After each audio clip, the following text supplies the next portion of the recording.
Good evening. My name is Aidan Cron, and I'd like to welcome you to the Veritas Forum at Brown University. This year, the Veritas Forum is sponsored by the Reformed University Fellowship, Athletes in Action, the Branch Christian Fellowship, Brown Christian Fellowship, Crew, Cornerstone Magazine, and RISD Christian Fellowship. Tonight's event is not a debate. It's not about a winner, a loser, about collecting points. They told me it was a debate. Right. There are no prizes. And that's important to know, especially given the topic of conversation. Veritas is Latin for truth. So we're here tonight for a real discussion connecting truth to our hardest questions and deepest beliefs. We have asked our presenters to be honest, given the name of the forum. That's, we hope for that. And we have asked for honest questions to each other and for a conversation modeled such that it can exist beyond this room following this evening. And most of all, our hope is that everyone here will be in some way challenged by tonight's discussion.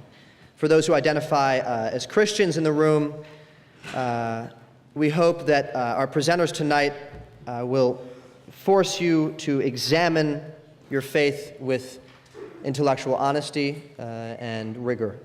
And for those of you who think of the Christian faith as mystifying, as disproved, as irrelevant, we hope that you'll be challenged as well to, by hearing from a Christian perspective and a non-Christian perspective, to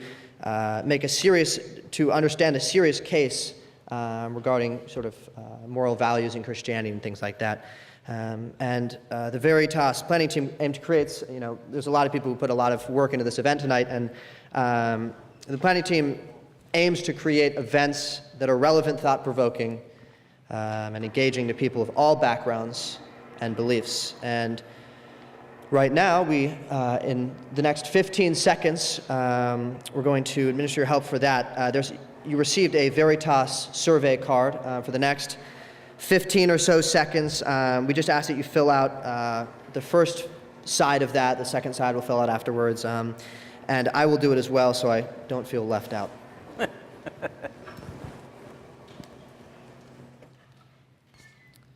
Great, thank you. For those of you who are frightened by the email address portion of that, because I know that the iPad thing, that comes up a lot, like in your browser, like spam, like we'll give you a free iPad and stuff like that. That is not spam, and you will receive just one email asking you to do sort of just a quick feedback survey, which is, of course, completely optional. Unless you check the box that says you'd like to receive more information about Veritas Forum events, you will only be emailed once. And after this conversation, we'll fill out the rest of that card, and then they can be given to the ushers as you leave.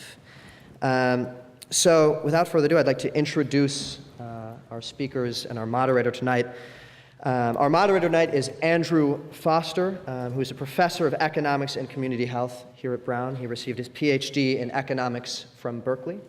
Professor Foster came to Brown in 1998 and is the current director of Population Studies and Training Center at Brown.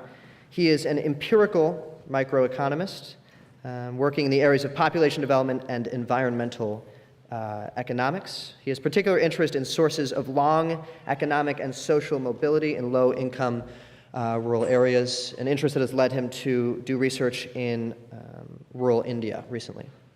Seth Rockman, one of our two presenters tonight, is professor of history at Brown. Professor Rockman received his BA from Columbia University in history and completed his PhD in history at UC Davis.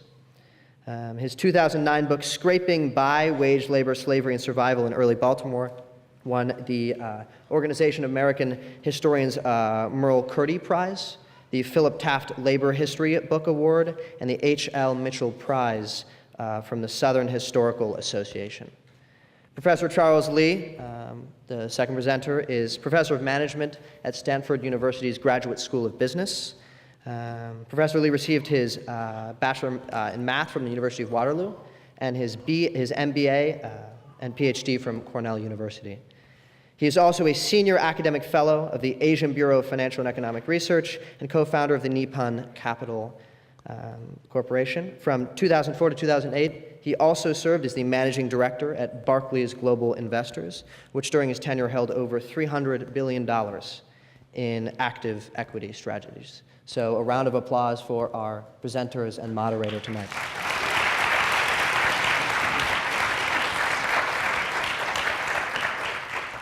All right, thank you all for being here, and we'll just start with a few questions that were scripted, and we'll go from there, depending on how we want to respond to the ideas. And there will be a Q&A question sort of into about an hour, so if you have questions, feel free to come forth at that time.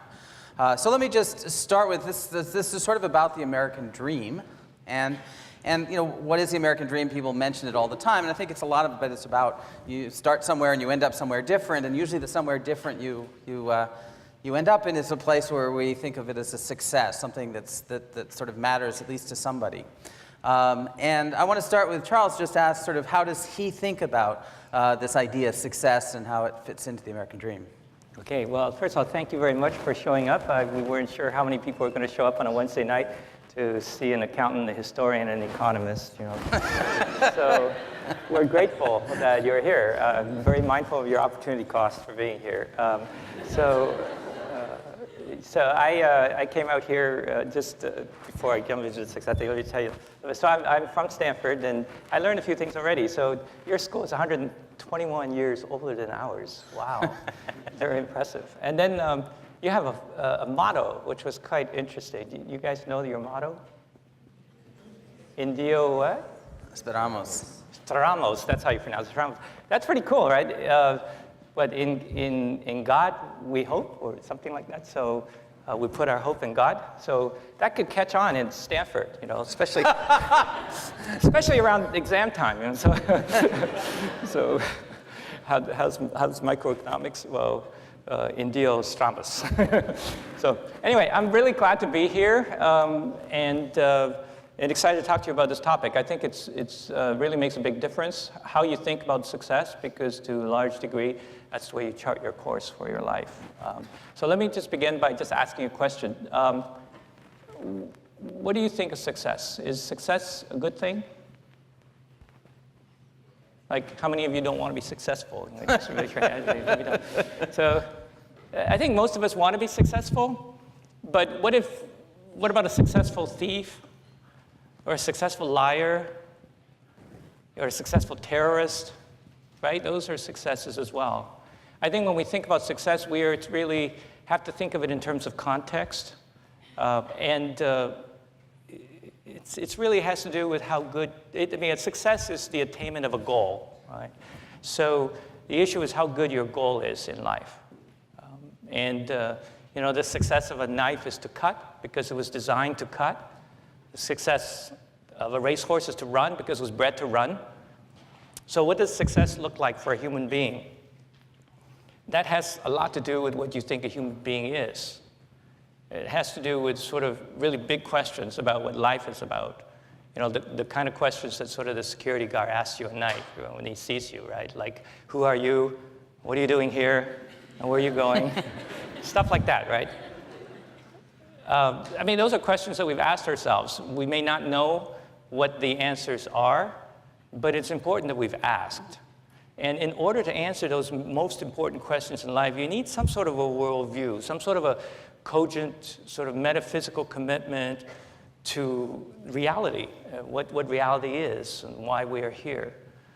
And I think that, on campuses today, we spend a lot of time working on very technical, very siloed knowledge, how to.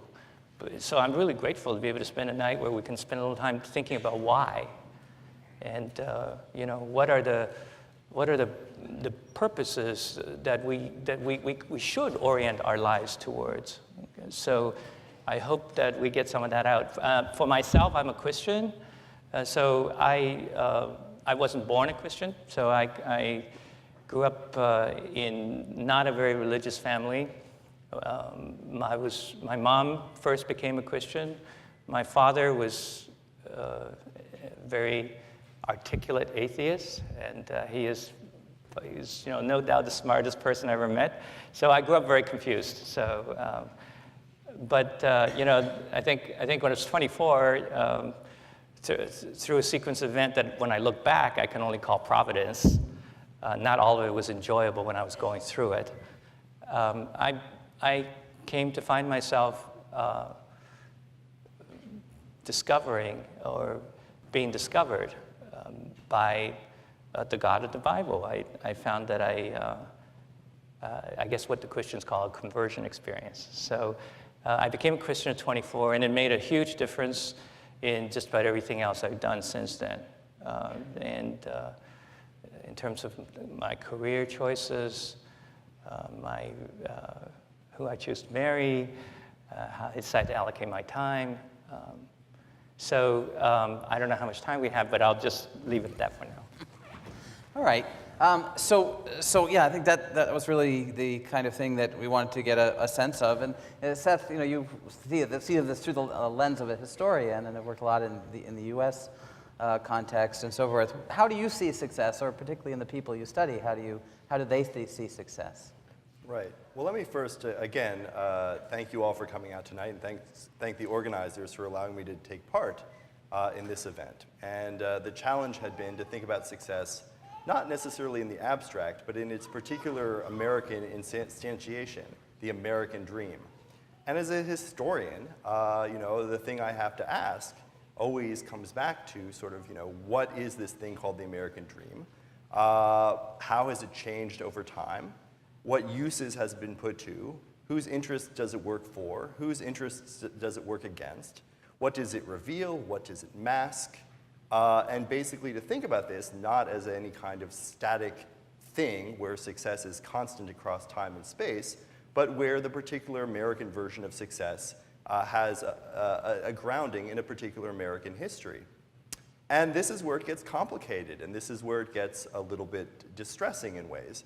Because if you're a scholar of the United States, say, between the American Revolution and the Civil War, what you may find is that for the majority of Americans, the definition of success would come at the expense of other Americans. An American dream predicated on land ownership meant the expulsion of native peoples from their land. An American dream based on economic independence came from owning other families of African ancestry. And so to think about an American dream that has emerged from that particular historic moment is never an easy or straightforward thing. And as I've suggested, it really requires thinking a lot about what kind of cultural work, what kind of political work this concept has done. For instance, how has it suggested that success is a function of individual merit rather than inherited privilege?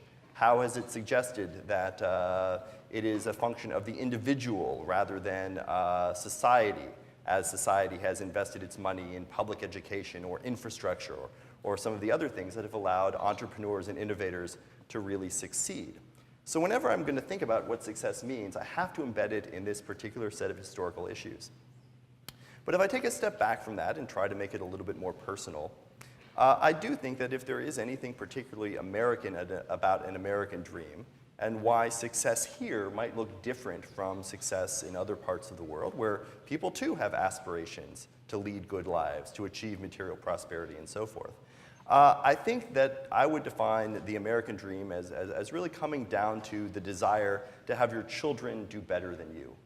And whether that is in terms of the occupations that they will pursue, whether that's a matter of the material prosperity that they will live in, I would say that so much of the American dream is embedded in the immigrant experience and in the possibility that people from all over the world have found in coming to this nation and finding, if not wide open avenues to new kinds of prosperity, at least marginally greater opportunities here than they may find in other parts of the world.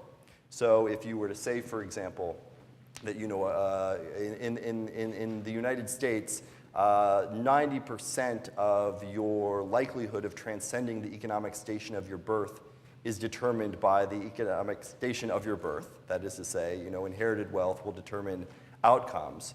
That 90% sounds pretty limited, but then again, if you're coming from a place where 99% of the outcomes are determined by this, that last 10% is something to play with, something to embrace, something to relish.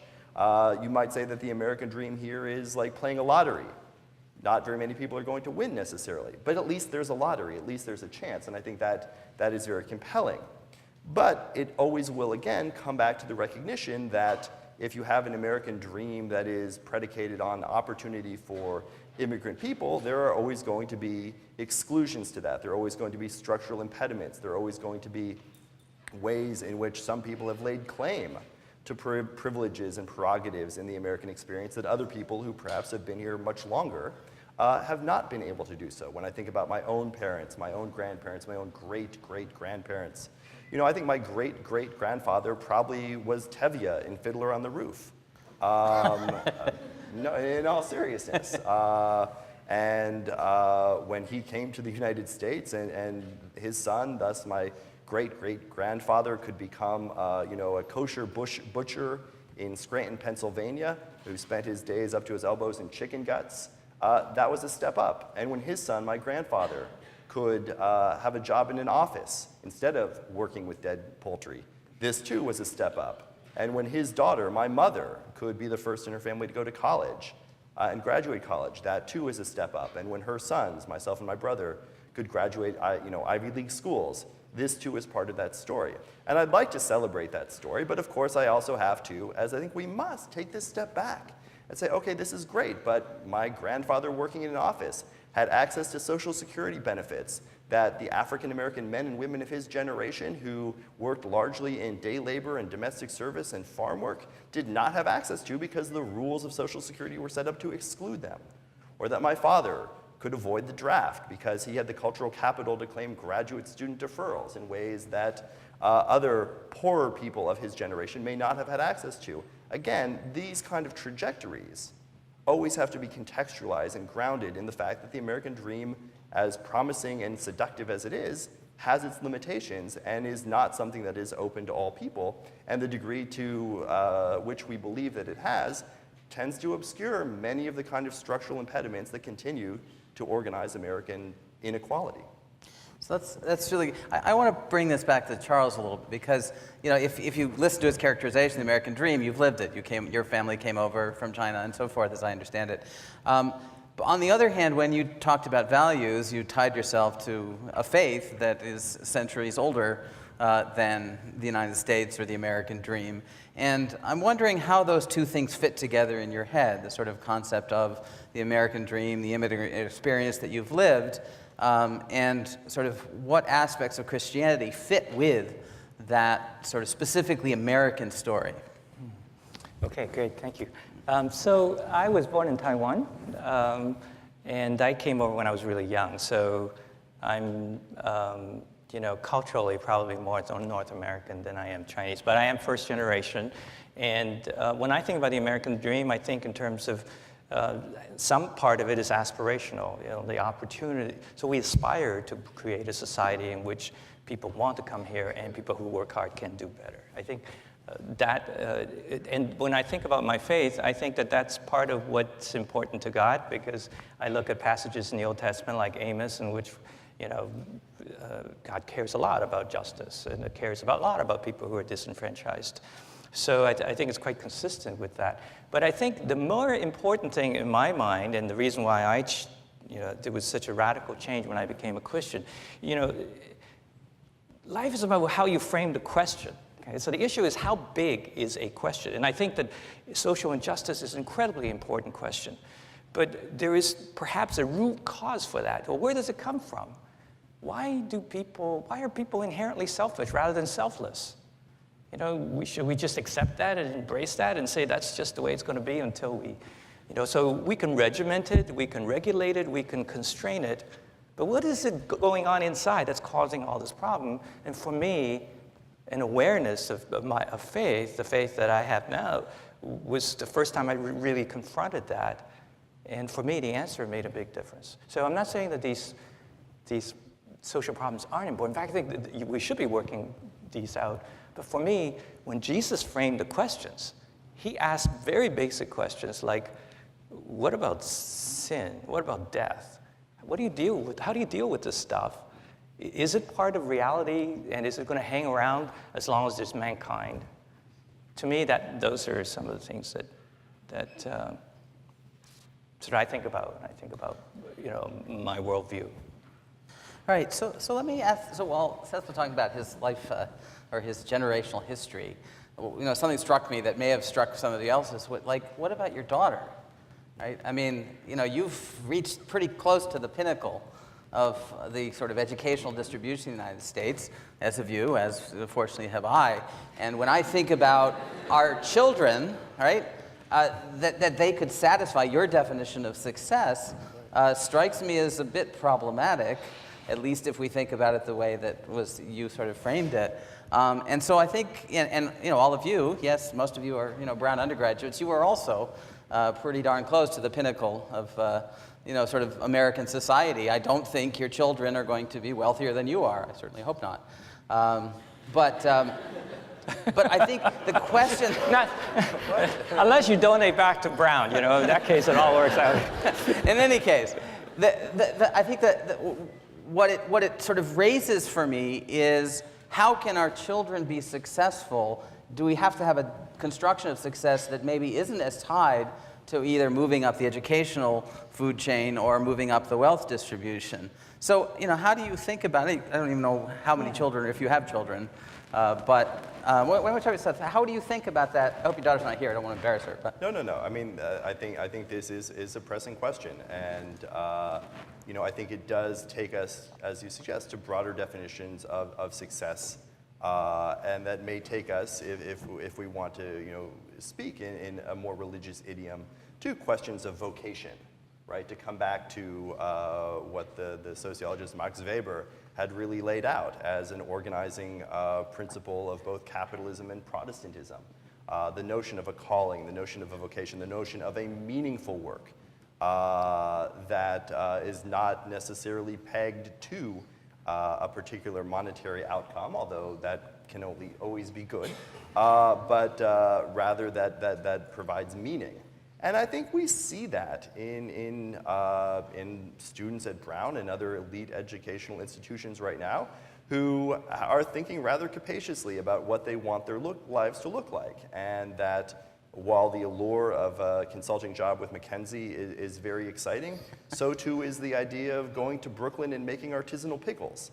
Right? And obviously, people are situated in lots of different ways to take advantage of those opportunities, and for some it may be a privilege to choose less remunerative work based on whatever loans they may have or obligations they may have to their families.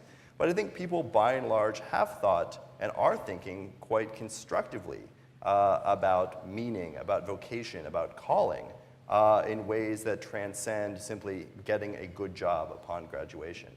So if you circle then back to what are the aspirations for a parent, and again, this may be the kind of thing that, without sounding too sentimental or sappy, I think comes to you when you become a parent, and wouldn't have been particularly meaningful or poignant to me as a 20-year-old or a 30-year-old or a 35-year-old. But with a child, one does begin to think about one's aspirations for that person and that person's happiness. And I think we all most of us would be geared towards, I think, a thing that says, if my child is happy, I am happy. And how that person chooses to define her happiness will be her prerogative. Mm-hmm. So do you have any sort of reactions to that sort of conceptualization? Does that fit with your worldview, or how you think about your own family? Yeah, and so many of you may have heard, recently, Facebook's founder, yes, Mark Zuckerberg, who's in the zip code next to ours there. He had a child, and he basically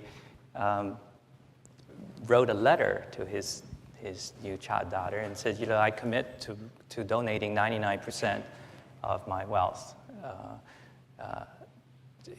I think it is very aspirational. We want our children to grow up in a place where there is meaning and purpose.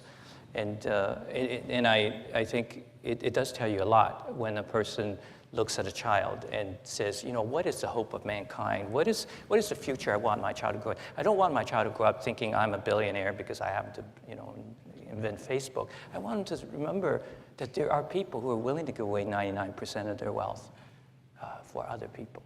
And so I think in that sense, we have the same desire. We want our children to grow up in a world that meaningful. And for me, when I look at my faith, and the person I look to is Jesus Christ, it is an aspirational thing when I look at it, because here's a person that, as I see him, had everything but gave up everything to solve a problem that other people cannot solve. So I think in the same way, I want my children to grow up in a world in which certain things are possible, like the forgiveness of sins, and recognizing that the part of you that you have the most difficulty with can actually, the part that causes you to keep doing the things that you don't want to do and do not do the things you know you ought to do, that part can actually be separated from you, the person.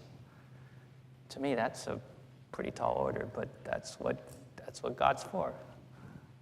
So it strikes me that part of this notion of calling, that probably is not new to our generation, right? No. So when you look at Baltimore and you look at these people who, from a financial perspective, in fact, we're supporting the wealth of others, but we're living very simple lives in many ways.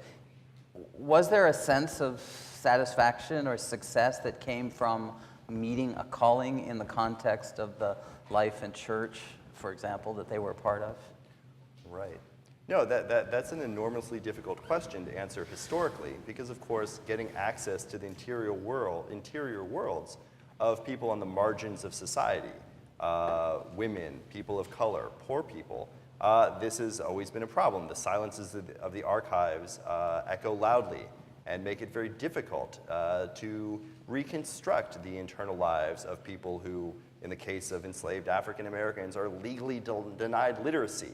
So no, you're probably not going to find a diary of someone who's a domestic servant in 18 teens Baltimore writing down what she thinks of this. So it would be very hard to answer. I mean, I think most people, and again, this may be, I probably have very little substantiation for saying this, but I will assume that most people look for meaning in their lives. I think that is part of what makes us human universally, and that when people get out of bed in the morning, or off the floor in the morning, or whatever it may be. Well, I say that less jokingly because, of course, beds in the 18 teens may be a luxury and not available to all people. That people look for meaning, people look for connection, people look and take satisfaction and meaning in many different places. And of course, because human beings are so idiosyncratic, one would of course expect that for some people, digging the best possible ditch they might be able to dig at a starvation wage, nonetheless, the satisfaction of that job well done might provide some kind of psychic compensation. And yet for others, each of those shovelfuls of dirt would be a shovelful of bitterness, resentment, and an awareness of exploitation and inequality and the fundamental unfairness of society. So I would never be able to generalize it more broadly. Yeah. So let me. So one of the things that I think that comes up with this, and I think it's very clear in Seth's work, and to some extent in your work, sort of with the financial sector, you're sort of on the other end of this. Is really questions of income distribution and what that means in the current society. It's certainly something that's very much out in the arena right now, and a lot of when we've talked thus far about success, it's been about ourselves. Right, ourselves, our children, our children's children, and so forth. But is there a way to think about success in a more collective way? And maybe we'll start with you, Charles, where you're thinking more about the success of sort of the other people around you, or how do you approach that as a Christian or in your life? Yeah. So as I think about it, so the word success doesn't show up often in the Bible. I mean. The word that's much more frequent is faithfulness. So, and there's good reasons for that. When we measure success, it's mostly based on visible things, tangible things, right? Where I think in calibrating sort of worth, I think if what the Bible is saying is really, there's something going on inside, and the external success may not even have any tangible validations. So I think that when I look at success, I think in terms of what I'm called to do with the things that I have been given. So here are a few examples of things that are, just a couple years ago, I was asked to give a talk at the Asian American leadership dinner for Chinese, for Asian Americans in Stanford. So I told them, so over time I learned three things. One is human beings have intrinsic value. Intrinsic value is not functional value. Functional value is how useful someone is to you. And intrinsic value is not commercial value. It's not the price of things, whether it's, a slave or whatever. It's just value because they're in the image of God. So tell them it's intrinsic value. Number two, the pursuit of happiness cannot be separated from the pursuit of virtue.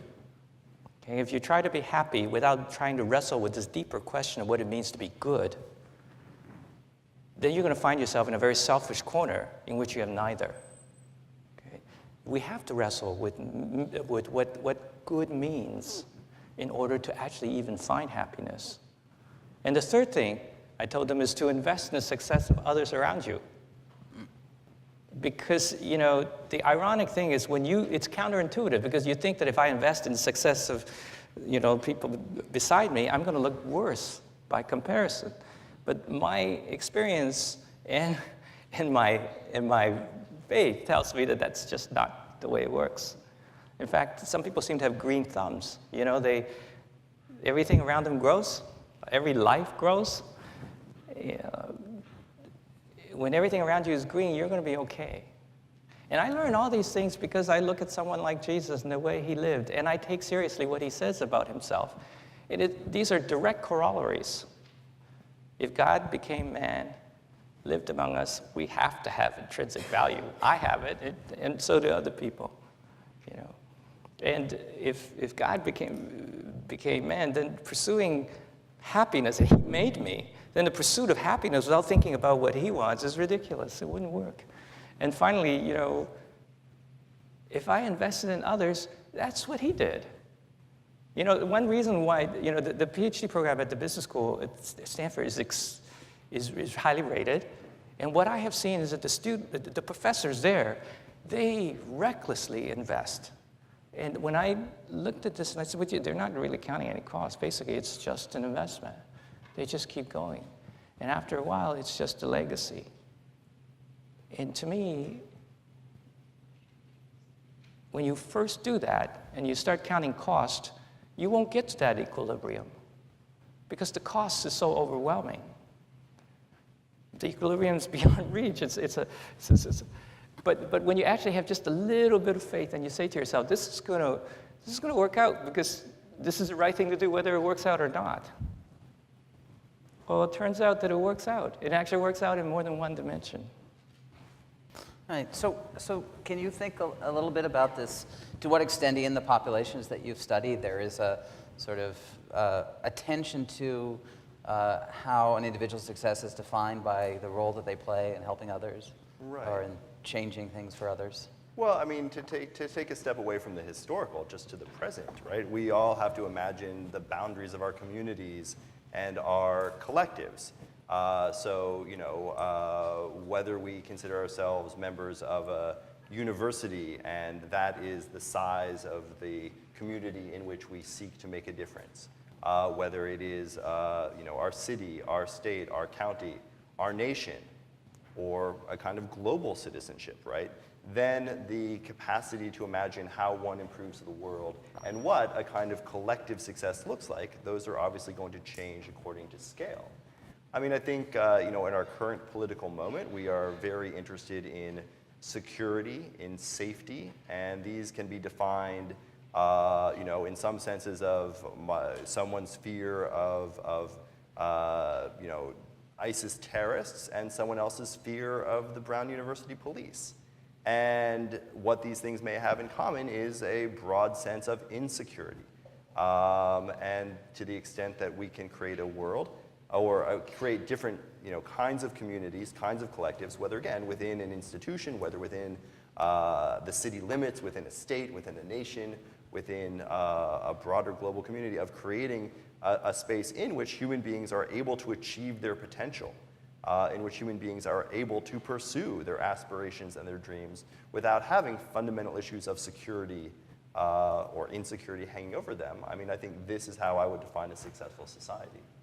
If I take this back historically, then I can say, well, obviously, the kind of vulnerabilities that beset impoverished women in a patriarchal society in which sexual violence against women largely goes on with impunity, then one would have to take that into account. If one thinks about the kidnapping of free people of color out of a city like Baltimore being sold into the Deep South, if one thinks about the vulnerability of enslaved families liable to separation through the slave auctioneer's gavel at any time, these are the kinds of insecurities that existed then. We have different ones now, but I think that the constant stream towards creating a more robust society is one in which people feel the fundamental security in which they can thrive and pursue and make meaningful connection to one another and perhaps to even a higher power. Okay. So that notion of security, I think, is pretty critical. And I would guess that coming out of a faith tradition, the notion of security maybe have different meanings to you? Or I mean, you can think of it in the sort of bodily forms of knowing that you can walk out at night and not be robbed and so forth. But are there times in your life where you have felt a sense of insecurity and that you've been able to sort of transcend that in some way? So insecurity. So I think there are many things in which. So my seminary professor had this one phrase that he liked to say. He says, I don't know you, but I know Adam, so I know you. Okay. What he means is that although there are many cultures and there are many settings in which the human animal finds him or herself, there are certain things that sort of make us human. Things that, such as insecurities. And so the issue then, and such as, the gap, the performance gap between our moral ability our ability to reason morally and our ability to live morally. Okay. So this gap is a very big clue to me about the way the universe works and the kind of creature we are. So I have a lot of insecurities, plenty. But I'll tell you, I think that the root of it comes, to me, a very vivid picture of that is in Genesis 3. Right? So do you remember Genesis 3? Right? Most of you with the Judeo-Christian background knows that, there's Adam and Eve, and they're in this happy place, and one day they kind of mess up, and they do this sort of the thing they shouldn't do, whatever it is. They say they eat whatever, apple, whatever, the fruit. And then God says, so there they are. And then the saddest verse is the verse where it says their eyes are open, and they saw that they were naked. Okay? They saw that they were naked. And then God walks in the cool of the garden, and God goes, where are you? Funny thing for God to ask. But then man says, right? So Adam's reply is classic. He says, I am afraid because I am naked, so I hid. Okay? I think, look at three emotions. Fear, I'm afraid. Shame, okay, because I am naked. And denial, which is to say I hide, right? I hide the thing that which is me. This is universal. It cuts across all cultures. There isn't a single, it doesn't matter, your race or anything. The root of that insecurity has something very, very deep in the human consciousness. And to me, it was, when I became a Christian, I became incredibly aware. I dared to look at myself for the first time because I was going to say, well, that is you, all right. That story is your story. And God then asks him a question. God says, Adam, who told you were naked? That's a great question. That's what God asks us today. Who told you you were naked? Why is it that your self-worth goes up and down more than the stock market? Every single day, what's a good day? A good day is when I get a publication, when students give me good evaluation, I get tenure, those are good days. Oh, good days when someone, for you, what's a good day? Well, good day is someone cute, acknowledges that you're cute in some little way, even better if it's really subtle, so only you can kind of pick it up. So, or, what is good? Why is that so important to you? And what's a bad day? Somebody cuts you off in traffic, somebody, you get a rejection. Why? Why is your self-worth so dependent on those external affirmations? I mean, the Bible says you are more than your resume. It didn't say that exactly. But what it said was that you have something called a soul, right? Which is more than the sum of your parts. And it's something that's your identity. It's incredibly important. If that identity is well, everything's well. If that identity is not so well, it does not even matter what else is on your resume. And unfortunately, we don't spend much time talking anymore about this thing called the soul. We somehow rule it out because we think it's not scientific. But I don't think that's scientific. I actually think that faith and rationality are totally compatible. Rationality and science tell you about this world of matter and energy, and faith tells you about the spiritual realm, tell you about. So one is answering the how-tos of life, and the other is answering the whys. And even if you know all the how-tos, you still have questions about why. And according to tradition of many major religions, it's because you have a soul. You want to know. So let me, no, that's fine. So I want to bring it back a little bit to sort of a sense of a collective responsibility. And one of the things that one of sort of the triggers that was set before me was in the Declaration of Independence. We've all seen these words, the pursuit of life, liberty, and the pursuit of happiness. Right? We've heard, so it's part of our culture. And I think one of the questions that we might ask as people, at an Ivy League institution, people who are potential leaders, is how do we make a society that provides that to everyone? And it's, again, this collective responsibility that I think I want to bring out, and which I feel is, at least personally, really about success. Do you want to tackle that? Well, sure. I mean, I'll give you back the economist's answer. Good institutions. If we create good institutions, we can promote life, liberty, and the pursuit of happiness.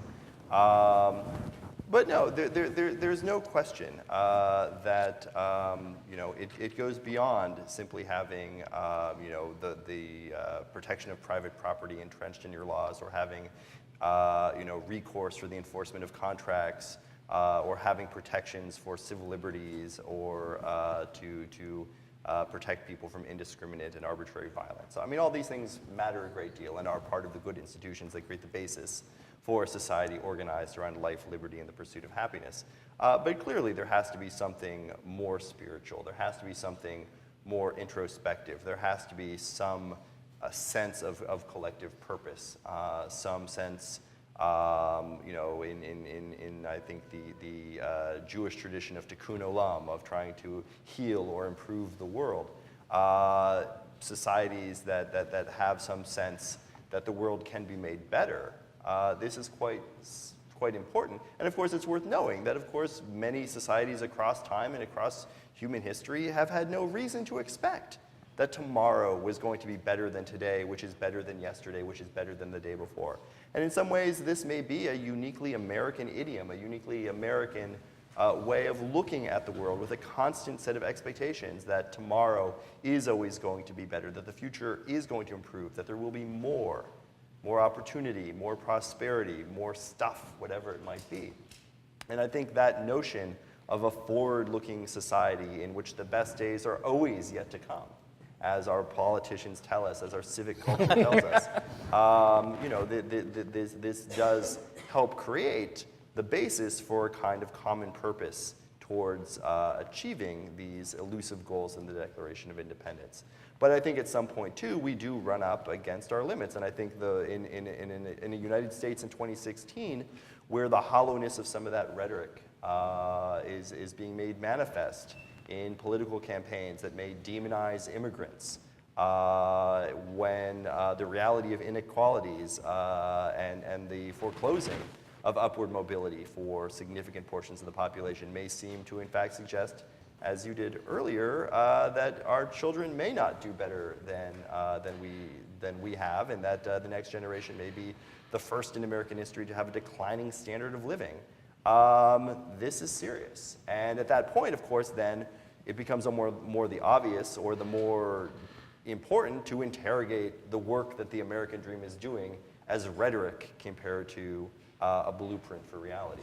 Is there any worry that this sort of argument that the future will be better somehow gives us an excuse for what's bad in the present? I mean, that might be a concern. I mean, you said it in very optimistic tones, but right. I mean, dark cloud came in. No, I do feel like this optimism towards the future is a pretty bold part of the American political idiom, and it has manifestations, I think, within say the Christianity of the enslaved, right? Who, looking at their condition on earth, may have anticipated a better world in the afterlife, right? And whose commitment to Christ and whose religious devotion very much was futuristic and optimistic, even in the midst of enormous suffering. So I think one can find this in lots of different aspects of the American experience. And it has propelled societies like ours to try to solve what had appeared to be insurmountable problems. I mean, one of the things that, when we talk about success, we also talk about poverty. And I've been thinking a lot for tonight, but also in terms of my own work, that, if you're in a society in which poverty is deemed to be normal, as was the case in much of the Western Hemisphere for, the last, or for, the time of antiquity to about 1800, right? This idea that God wants us to earn our bread by the sweat of our brow, and that the poor ye will always have with you, and that material suffering is going to be simply normal, then you look at poverty one way. If you move into a society that says, we don't need anyone to be poor. In fact, you're living in the freest, most opportunity-filled society that God has ever created, and he has blessed you to put you in it. And all avenues for mobility are open to anyone who will strive and struggle to get ahead, then poverty obviously can be construed as something completely different. And to that extent, I think the idea that the United States, as it has constructed itself as a society in which hard work, merit, striving can be rewarded materially, socially, culturally, and so forth, has this kind of optimistic futuricity sort of built into, or in its DNA. So Charles, right, I like your response to that. That was some All right, interesting. so I thought that was great. Wandered into your territory a little bit. Oh yeah, right. So I think there's no question that part of Jesus' calling and mandate to us is to work to alleviate human suffering and poverty. Okay, he spent most of his life with the people on the margins of society. They were the untouchables of his time, the lepers, the prostitutes, the many others. Okay, and I think that this issue of the poor will always be with you. I don't think that if I were to sort of contextualize it for a moment, right? He was very. Jesus talked a lot about money. Okay? In fact.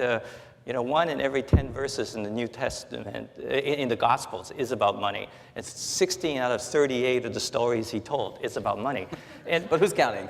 Yeah, but who's counting, right? The accountant. Yeah. People ask me to talk about money, right, and Jesus a lot, so I remember. So, but the point is, why is he spending so much time talking money? If I were to give you the elevator pitch, the MBAs are always into elevator pitches, right? So you go from top to about 40 floors and you tell them the whole story. If I were to give you the elevator pitch on Jesus' view on money, it's basically this. He tells you what it is not, okay? He doesn't mean that it is not important to leave it. He tells you what it is not. Number one, he says it's not yours, okay? Well, it's not yours because it belongs to God. You're only here. Your money is like library books, it's going back. Okay, so don't hang on to it too lightly. In fact, he's very specific about giving, right? He gives generously, give cheerfully, give quickly, Okay, don't let your money, the rust on your money accuses you. Okay, that's the book of James, right? So don't let it rust, right? Keep it moving. And give it quietly. Don't let your left hand know what your right hand has done, okay? So when it comes to money, it is not yours. So since it's not yours, keep it moving, guy, right? You're just a steward. Number two, okay, it is not reliable. It's not reliable. It is not ultimately, betterment is not measured in terms of how much wealth we have or how much we give to our kids or even the next generation. It isn't ultimately meaningful, okay? That he spends a lot of time about that. Number three, and most important of all, your money is not you, okay? Don't get confused. You are not your resume, and you are not how much money you make, okay? You have a soul, okay? For what does it profit a man if he gains the whole world and loses his soul? Okay? He's not saying money is not important or that it does not do good things. When you have the money, you do it well. But there is something of infinitely greater value at stake. And that is your soul. You have to feed it. You have to care for it. A well soul, a good soul, is worth a whole lot. In fact, it's what the whole game's about. I have my son just graduated from school. I won't mention school. He just did grad studies, right? There was a girl in his class. She came from a broken family. Her parents are divorced. Her husband, her father is dating a 19-year-old who's pregnant. And as she puts it, family gatherings don't go well. But she leads Bible studies. She looks after people. My son would say she's the most giving, caring person in her class. Okay? That person has a well soul. The soul is well. And the external circumstances could be better or worse, but if the soul is well, things will work out. Okay? Not that I'll just leave it at that. But how do we create that for other people? Right. So one story is, well, if everybody had faith the way you have faith, then they would have life, liberty, and the pursuit of happiness. That might be an answer, but I'm not sure that would be your answer. Yeah. So I don't hold myself up as a model of how to live. The reality is that I think I would sort of steer people towards who Jesus is. Take a very good look at his claims. Is he real? Is what the Bible describes about him even within the realm of possibility? Okay. I mean, you could sort of dismiss it axiomatically by saying, well, there are miracles, and I just don't believe that there are such things as miracles. But miracles are a derivative of the existence of God, okay? So the existence of God is the primitive, okay? So the basic question is, does God exist? Because if God exists, this thing came out because he said poof, So if that's the case, miracles sort of happen. So all I would say is, for me, I don't want to assert some sort of prescription. I just want to describe to you what happened to me. And it made a huge difference. That I actually took seriously what the Bible claimed. Okay, so we've come to an hour, and I think we wanted to have some time for questions. We've kind of been all over the map a little bit, but some of you may have some thoughts or questions you'd like to put to the panel, and if you would please keep them to be questions rather than any small essays or speeches, that would be great. But we do have a few minutes here, and then we'll give the speakers at the end a little time to wrap up with anything that they've wanted to say that we haven't had an opportunity to. So I guess we have one over there. It's not, doesn't sound like it's on. The booth guys are working on it, I think. Hello. Yeah. Okay, cool. Hi, my name's Lauren. I'm a senior here, and I'm part of the Brown Ridgely Catholic community. So I'll just give a short essay, since you said no long ones. All of these subjects that you all are talking about, I'm really grateful that you're bringing them here to Brown. One of the reasons I think of conversion as a daily process, because Christianity is all about battle, and you have to kind of, prepare for the battle and all of these things. But anyway, one of the reasons I continually convert to my faith is because of Catholic social teaching, taking care of the life and the human dignity, the dignity of the human person, workers' rights. Another thing you kind of touched on is social sin, liberation theology. So it's great that you're bringing those subjects here, but I'm wondering if you can kind of, I think some students and people in general don't connect a lot of these topics with Christianity, but I think it's important to remember that Christianity is this radical love. And I just want to read quickly, let's see. In the Catechism of the Catholic Church, sin is defined as, let's see. Yeah, well, it's defined as an offense against God, but it's also defined as a failure to radically love your neighbor. And so I was wondering if you can if you have any personal stories of other people not viewing these core parts of faith in relation to these issues that we're talking about. 'Cause Okay, I think that's yeah. questions is clear enough. Did you want to say something, Charles, first? Or? Okay, so the shocking thing to me when I came to faith is that I took seriously the fact that God, creator of the universe, is willing to get really messy with some very messy people. And then sort of everything else sort of derives from that. For example, social justice and actions, it's just a direct consequence of the fact that God thinks we're worth it. Okay, so and of course we should do that. Of course we should try to eradicate injustices. In fact, there are passages in Amos that just absolutely, you sell them for a pair of sandals. You sell the poor for a pair of sandals. God can't stand that, in my view. Okay, any God who is willing to go through all that is not going to like to see the injustices that we have in our society. So I think that's really critical. But for me, the radical change in my mind was not because somebody helped made a social change, but a change that's in my heart. I took seriously a view of reality that I thought was ridiculous up to that point. And I don't blame people for thinking it's ridiculous, because that's the way I felt about it. But when it became real to me, that was life-changing. And so I don't think they're incompatible. I think that we would work towards, so when people ask Jesus, what is the greatest commandment, right? What do they say, right? To love your God with all your heart and with all your mind and with all your strength, right? And to love your neighbor as yourself. And then he showed us what love means. Love is sacrificial. Love is to pay a price, right? That's the heart of it. And then you can work out your specific calling in the context of that larger calling.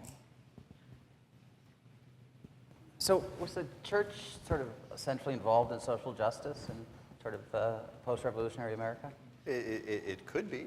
It could be. I have an answer to your question that doesn't necessarily have to be historical. That's fine.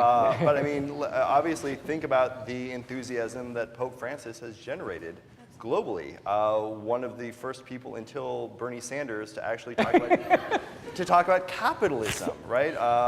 We've had many people talk about economic inequality, but to talk about capitalism, naming the system, that's been Pope Francis, and he's clearly activated a sizable percentage, not just of global Catholics, but other people who've been thinking about the problems of structural inequality in ways that are very, very refreshing. I think you speak to a larger point, though, that has to do with the role that religion plays in American politics. And to put it in the most blunt terms, we know very much and talk very much about the religious right. Where is the religious left in American political discourse? Where are the activist ministers who are speaking to large audiences, who are demanding social change? Clearly in their communities, clearly in localities, but is there a national political figure who speaks from the values of the New Testament and yet who is involved in social justice causes? I don't know where that person is. Al Sharpton. Al Sharpton. There you go. I don't know. I think there's a space for devout Americans interested in social justice issues, particularly those, and I will speak bluntly here, who are as concerned with the conditions of the living as with those of the unborn, could organize and make a meaningful impact in American society. There are some interesting people talking and thinking about this. One is actually a Brown alum who I had the good fortune to meet through our wonderful chaplain Janet Cooper Nelson a few years ago, a guy named Nathan Schneider, who'd written a book called Proof in God, and who then got involved in Occupy, and continues to blog and tweet as Nathan Airplane, if you wanted to follow him. But that's some of the best sort of Catholic commentary on economic injustice in the United States right now, and I think that could be a conversation that would be incredibly productive. Can I follow up to that? Oh, yeah. All right, thanks. You have a question over there? Can I just, so can I just? Oh, okay. Let him jump in first. Just one more. I think it's extremely unfortunate that the church is now being viewed in terms of what we're against as opposed to what we're for. Okay, and I think that is just really unfortunate. And I think that there are a number of people who are. I remember talking to a pastor that said, I'm a little left of most Christians. And he says, well, I think Jesus is a little left of all Christians. but I don't want to speak for anyone. All I would say is there are a number of people who, Christians, followers of Christ, who are known for what they believe in as opposed to, sort of what they are against. And I would just say one more thing. We human beings tend to simplify by thinking in terms of tribes. Okay? You have to cut through the tribes and look at the content and look at the people, one by one. Okay? It's a very good way to get. So, when we think of a name, we think of a stereotype. Look at the content of what they're saying. And that applies to everybody. So I think it's been found that up to a certain point of income, happiness is largely a function of that income for individuals. Like when you're very poor, certainly 70,000? Whoever 70,000 is... That was the number that was up there earlier, yes, and I recognized it from... Right, so that's the number that's been tossed around. And then past that point, it's more about things like spirituality and so on and so forth to derive life satisfaction. My question is that for a nation such as ours, what role does increasing prosperity, say, call it GDP or whatever, play for the satisfaction, the quality of life measured in terms of happiness for that nation? You want to jump in? Sure. I mean, this may be a place where one would look at it historically and find, moments in the American past in which the greatest prosperity is predicated on the greatest exploitation, right? The vast majority of American millionaires in 1860 lived below the Mason-Dixon line and made their wealth owning other human beings who picked cotton that they then sold on the world market. If we take this and think about sort of this as the engine of national prosperity, this forces us to contend with a moment of unprecedented national wealth, but again, predicated on clearly increasingly intensified forms of exploitation. So as we think about ways in which to raise the collective whole to not just better material standards of living, but better the moral condition of a nation, figuring out ways of doing so that don't come at the expense of meaning, of integrity, of human connection, is the crucial challenge. And I think this is, of course, very, very hard in a present American moment where new technologies, for instance, may make us feel more connected than ever before, yet also more isolated and alienated than ever before, or where our being exists in corporeal form, but also as a million points of data that corporations can purchase in order to target us with ever more precise advertising campaigns. usually on the left side of Facebook.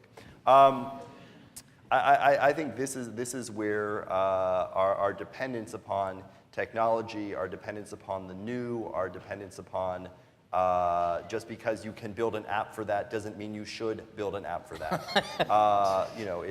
Is where we have to ask some difficult questions right now. Ellis, do you want to? I was trying to figure out exactly what your question. You're saying, is there a positive correlation between wealth and, I think it's good and meaningful life? Yeah, I think the question is, what's the point of, earning more than $70,000 in sort of a nutshell? Actually, I suppose my Go ahead. question is, sorry to cut you off, but rather, for a nation, what is the point of increasing prosperity? I see. So you're saying you could find sort of vibrancy or wellness of the soul in much poorer countries, and why would you want to prosper or measure progress in terms of GDP? Is that what you mean? Is that? I think if Yeah, I think there's a general sense that there's a whole set of metrics that try to measure wellness, access to healthcare, access to education, a variety of things, and most of them have to do with this notion that we want people to live better. I agree that those things are good to especially in countries where even the bare minimum is not there. I think that it's very hard for people to think when they're hungry. It's very difficult for people to sort through, purpose of life questions when their baby is sick. I think those are definitely things that we should try to address. But I would just sort of encourage people to think even more elementally about this whole journey and about, even if you lived sort of a 5 standard deviation good life in terms of all these measures, okay? If then you die, was it a worthwhile journey? And if you lived longer, is it a more worthwhile journey? I think those are the type of questions that may lead you to say, I really want to understand whether God exists, whether I can have a real relationship with the divine. Thank you. Is there another question or two? All right. It doesn't seem. Oh, there's one. Good. Come on. Thank you all. This is for Professor Rockman. Earlier you said, as you spoke of this, generational, increase that your family had experienced, you were speaking of your daughter and you said it will ultimately be her prerogative to determine what makes her happy. And I think that is a pressing question that many of us in this room wrestle with. But as you've also pointed out, in considering historical examples of the way that people have attained happiness, there is a seedy underbelly to that, which is, what if I decide that what is necessary for my attainment of happiness is the exploitation of other people? So I'm wondering, ethically, how does one wrestle with that, with the limitations of determining for oneself what makes one happy and the means of attaining happiness? Right. No, that's a very good question. And as you repeat my words back to me, it certainly had never crossed my mind that when I spoke of my daughter's potential happiness in the future, that if doing horrible things to people was going to bring her happiness, I would vicariously then be happy for her. No, I don't really want, my daughter to, be the CIA waterboard operator. That's not, in fact, the goal that I have as I imagine where she'll be 30 years from now. So no, obviously, I think we as ethical beings seek to instill values of service, of fellowship, of generosity in our children, and hope that the choices that they make will transform those values into, again, something that can plausibly be claimed to be meaningful. And again, that may be, to go back to another example, I really would like to go to Brooklyn and make those artisanal pickles because it connects me to the experience of my grandparents and traditional cultures that we've lost under the guise of market capitalism, and to remind people of when people used to make things before mass production. This could be salutary. That would be fine. But I think a claim can be made for that in ways that getting up out of bed every day to do horrible things to other human beings perhaps would not. All right. Thank you. Other thoughts? Good. Hi. Speaking of like the American dream, I'm thinking of the kind of like material things that we think of, our clothing and manufacturing processes, and you spoke to the rapid ascension through generations of a father in Scranton at a butcher shop, and then through an office, and this kind of celebratory moment of, incremental improvements in lifestyle. And now we see our lifestyles as Americans predicated on like unethical labor practices overseas. How do we reconcile this disparity of wealth as a Christian? Am I supposed to like celebrate like a country like Bangladesh where 400 workers died from a crumbling textiles factory where there's no like fire code or building codes set in place? Do we say that is part of their, like, they're on a different timeline? Are they in a, like, kind of an early 1800s timeline and we're just in our timeline, and we cannot, increase their growth too fast, they had to go through the growing pains that we did? Or should we see it as through like gun, germ, steel theory of, us kind of imperialistically taking over this world, this Eurocentric view that maybe we should do more to exacerbate this progress from countries like Bangladesh and Taiwan and Vietnam, all these places where we see it on our tags, on our clothing, and our produce. How do there's a big ethical quandary I have in my life of, do I shop these places as a Christian? Do I only buy American-made? Because there's always the argument, well, with exchange rates, they're making fine money. It's better than them working in the fields. So they are climbing, but I don't feel like they're climbing fast enough, or am I just... Well, I think you have identified a really important problem. If we all analyzed the ways in which our lives as 21st century Americans implicate us in numerous global forms of injustice, we would have to pull the sheets up over our heads and put the pillows over our face and basically lie there in the dark, never being able to get out of bed. And even then, we would have to contemplate where those sheets are being made, et cetera, et cetera. It would be really bad. And once you start going down that path, you can't put gasoline in your car without being implicated in the oppression of women in Saudi Arabia. You can't buy a chocolate bar without potentially being connected to enslaved labor in other parts of it's horrible to think about. So obviously, we make choices about where we want to draw the lines and what kind of injustices we can stomach and which ones we can't. And whether that means that one will only drink fair trade coffee but be indifferent to buying lettuce regardless of the labor conditions under which it was picked. That may work for one person, and someone else may draw different kinds of lines. But these moral and ethical quandaries of consumption do have a much longer history, and we can identify grand struggles, for instance, in the abolitionist movement in the American North in the 1830s and 1840s, where some white abolitionists in Boston, got married and would only use sugar beets for their wedding cake because to use white cane sugar would implicate them in slavery. But the most famous white abolitionist of this period, William Lloyd Garrison, thought this was complete crap, that this was, in fact, a kind of performative showmanship that did nothing to free the slave.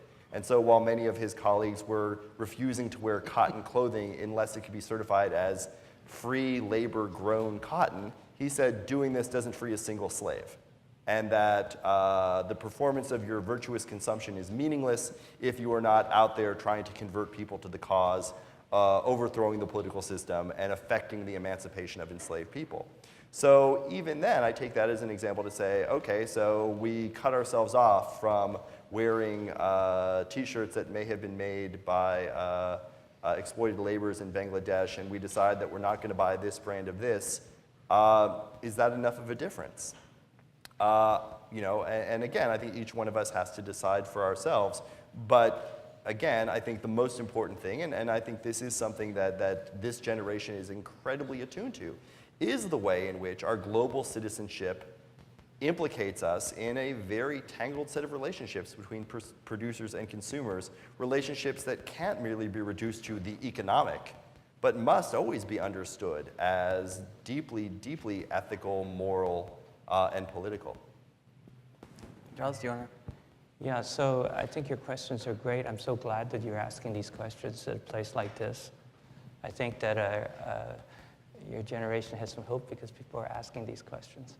But I think that it's not only, as Professor Rockman said, it's not only a consumptive role where we have some sort of a global responsibility. Jesus said to those who have been given more and more is expected. We are aware, and so we will be expected to do more for those who cannot. And so even in your choice of career in terms of what you think is worth doing, I just think it's great that you ask these questions. At Stanford, we have a program called SEED. It's to alleviate poverty in using entrepreneurial means, so teaching people how to fish as opposed to giving them a fish. These are difficult problems that take creative solutions, but I'd say that a deeper question is not just the harm that we inflict upon each other, which is certainly horrible, but there's a lot of hurt that's not even necessarily due to human inflicted. It is already bad enough, and there's a lot of opportunities to actually make things better, and I think that would be, when we work out our individual callings, that would be something that I would encourage you to think about. Yeah. That's great. All right, thanks. We have a couple questions over here. Hi. So I'm not a Christian, but I think I see myself as an individual who constantly tries to find meaning in life. Who tries to find meaning in life. Yep. And so something you said earlier really resonated with me, in that investing in those people around you, trying to spread the green and being surrounded by green, or like greener pastures. And so the other day I was talking to some friends, and a question arose that really kind of stuck out to me, which I don't think people will get asked very often, like the random day-to-day person, which was, what are you doing to make a difference? Which, I don't know, I still think about that very much every day. And so I was just wondering on your opinions of what are these sort of questions that help feed into investing in those around us, or questions along these lines that you think of day to day? That's great. Do you want to jump in? Again, this is a great question. It does depend on what you think is most worth doing, right? I'm here on a Chinese New Year. I miss my Chinese New Year dinner. We have pig ears and beef tripe and jellyfish. So I'm also missing the Golden State Warriors tonight. Because I believe something like this can make a difference. And some people might think, you gotta be kidding me, right? I'll go do something really useful. But I'll make an observation, okay? There was a pastor who was giving a talk, and people outside were protesting because they were anti-nuclear protests, right? And people said, why don't you go do something useful, like be anti-war, or be for nuclear warming or something? Why are you spending all your time talking about Jesus? And so his response, I still remember. He said, look, which came first, the nuclear bomb or wars? He said, before we had nuclear bombs, we fought each other with tanks, and before we had tanks, we used swords and knives, and before that, we used our fists, we used our nails. There's something fundamentally wrong And it's deeper than the surface problems that we have. And he thinks it's more worthwhile to address the fundamental. So, I can't tell you what you think, what would be right for you to make a difference, but I would say, in my case, I think this makes a difference. And even if I don't see anything, I feel like you got to do what you should do. That's why I'm here. I think there's a fine line that we all walk between finding meaning and attributing something higher to it, a kind of calling, a purpose, a vocation, and rationalization. It's always fairly precarious.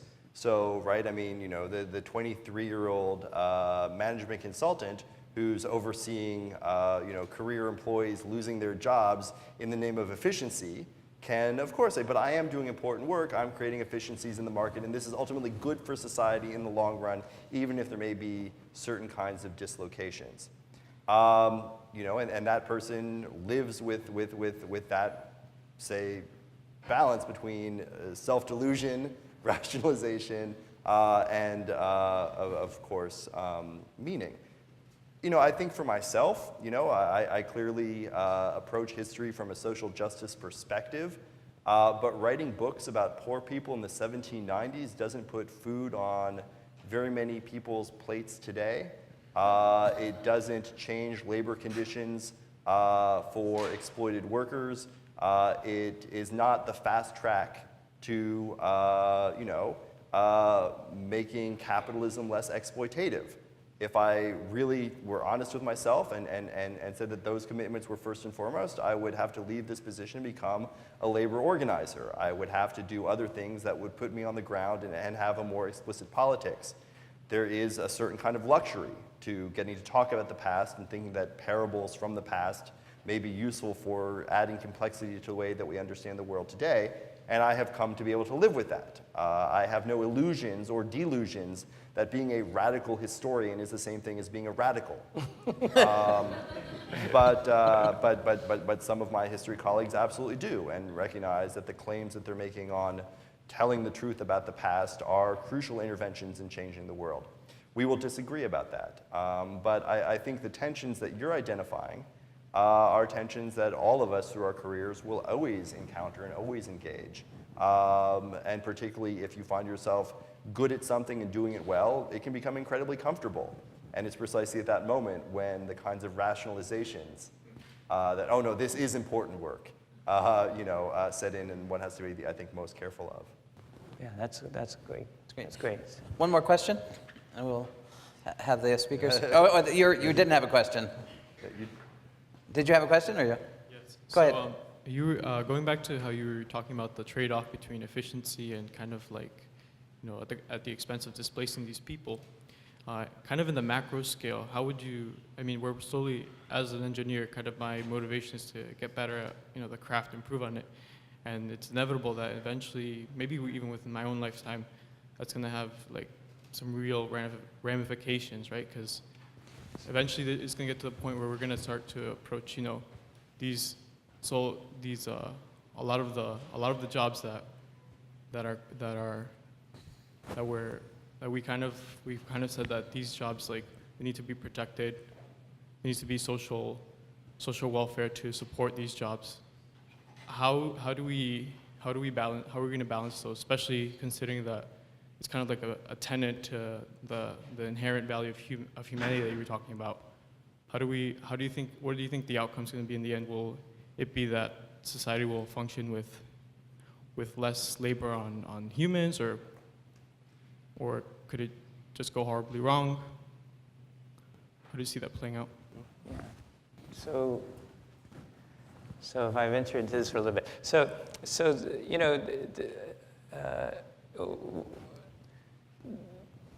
when I think about capitalism, okay, it doesn't sound, so when I think about capitalism, I think in terms of, a very simple notion of sort of free enterprise, right? So the idea is that if you set a few simple rules in place, sensible rules, then people, out of their own self-interest, will do things that actually sort of bring labor and assuming people all have opportunities and sort of not sort of excluded from the opportunities, then the use of labor and the use of capital goes to best use as sort of the sort of invisible hand thing. In other words, if you were to innovate and you develop a technology, it turns out to be a more efficient way to get something done, it will displace people. Right, but the idea in this whole market economy is it's entirely focused on the size of the total pie. Okay, now it doesn't say too much about fairness in terms of the sharing of the pie. And now there's a whole different other set of things you need to consider. And some economists talk about things like wealth transfers, taxing systems, and other things that ensure people have basic needs and so forth. And that has to do with transfer. So the one issue is sort of, and in a free economy, when you're looking for efficient allocation of resources, you're going to find that some people are going to be at the wrong place at the wrong time. The issue is, as a society, what responsibility do we have to get these people to a better place? And I think those two things, you shouldn't, in my view, you innovate and you do something, they're going to have consequences. Every day, everything is going to have consequences. But the notion of a market economy is just the idea that the decisions get made decentrally instead of centrally. Okay? They get decentrally, it's more efficient because people know what's going on decentrally. No central planner knows what's going on broadly at any given moment, especially when the economy is moving. So these aren't, So I do think that you're going to an Ivy League school, you are sort of in the top of the fraction of humanity on this planet. You have a responsibility to think through some of these things. But I think that when you think about innovating or you think about doing something that sort of increases efficiency, that in itself is not wrong. But how you make sure people all live meaningful lives, that's also your responsibility. How you distribute and how you allocate so that people have opportunities, that's also part of our social contract as a community. Do you want to say anything? Well, I mean, and I think work holds a particular place in this. I mean, I think work is one of those human activities that across time and space has made meaning. Whether it is building things with your hands, whether it is thinking through a problem, people have found a lot of value, not just in economic remuneration, but social value, cultural value, and meaning in work. And in societies in which there is mass unemployment, that becomes a political problem. It becomes a social problem.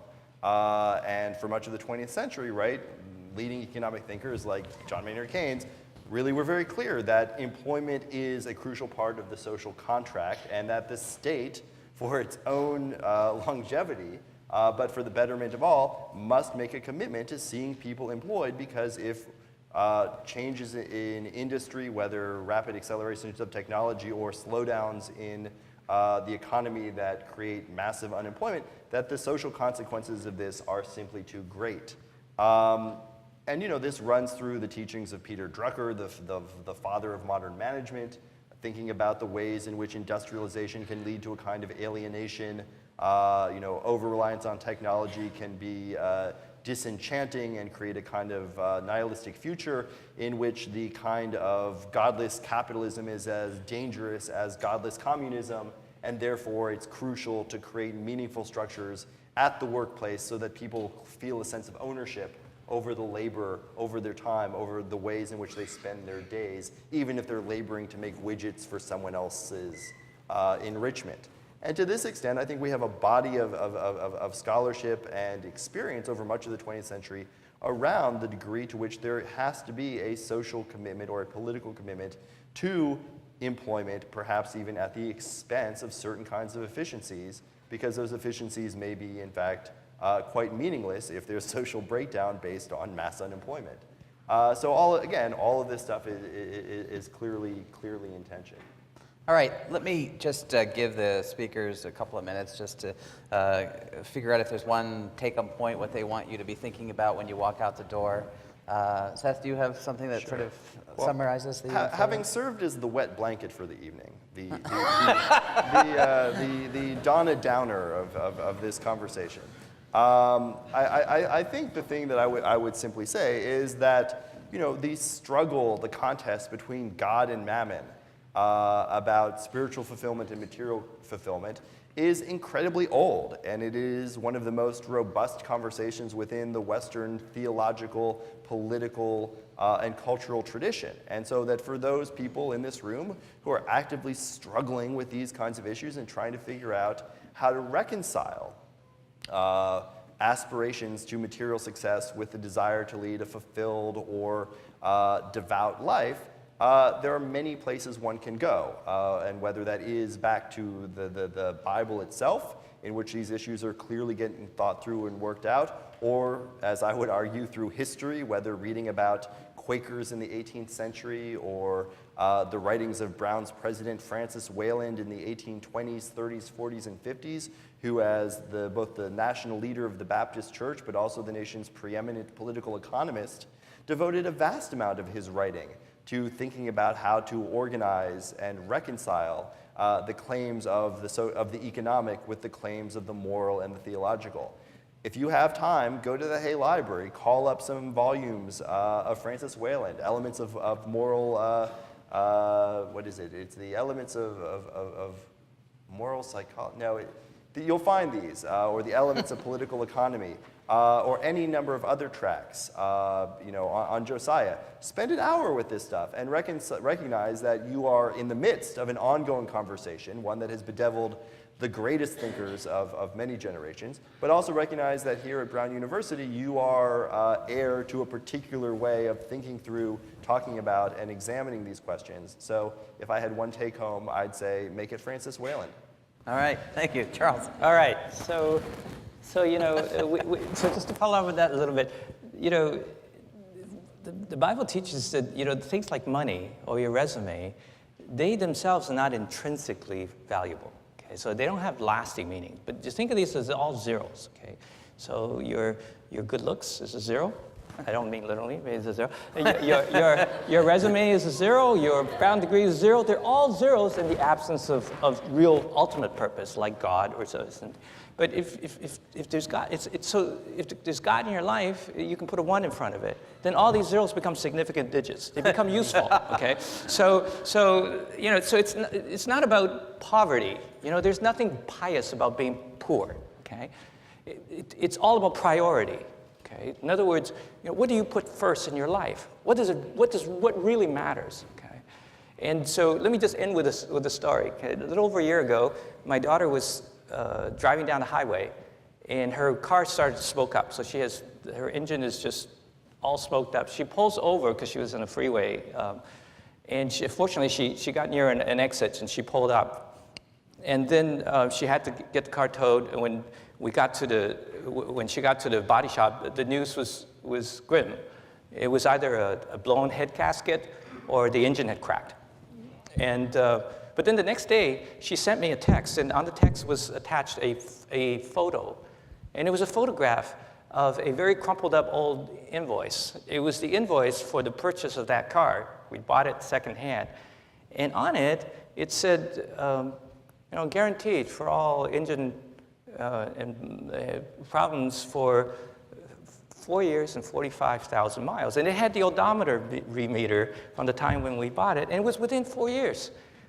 And so I texted her back. I said, this is a relevant piece of information that kind of changes things. And it turns out the more we looked at it, we discovered that actually this thing, that we were covered. Okay. So more than 2,000 years ago, there's this ancient story. Okay. A story about the personhood and love of God. Okay. We don't talk much about it anymore on campuses. We rule it out. But it has had a dramatic impact on human history. And you may take a look at it again. I encourage you to actually look at the claims. You may find that, you're still covered. That's what I hope you take away from our time. All right, well, I want to help you join me in thanking the speakers, and thanks for the Veritas for organizing it.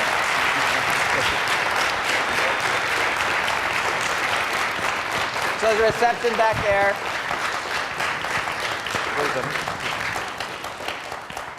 All right, so we hope everyone had a enjoyable evening, maybe a profound evening. And I'd also like to thank specifically our moderator. So let's just have a round of applause for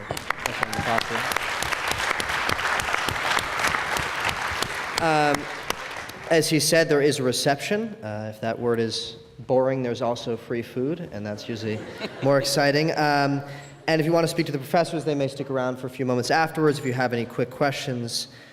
Secondly, if you enjoyed tonight and would like to be involved in planning these kind of events, please check the appropriate box in the card, and you'll get an email.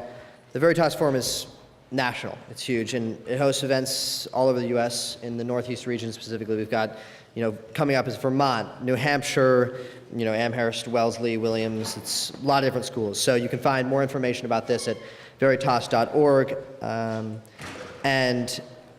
Just finish up your cards, and the ushers back there have baskets. You can give them to them. And finally, just given the profundity of tonight and just the wonderful conversations, have one final round of applause for our speakers and our moderator.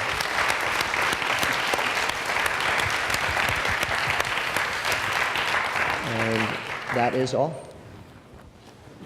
That was great. Likewise. Thank you. Likewise. Same here. Yeah.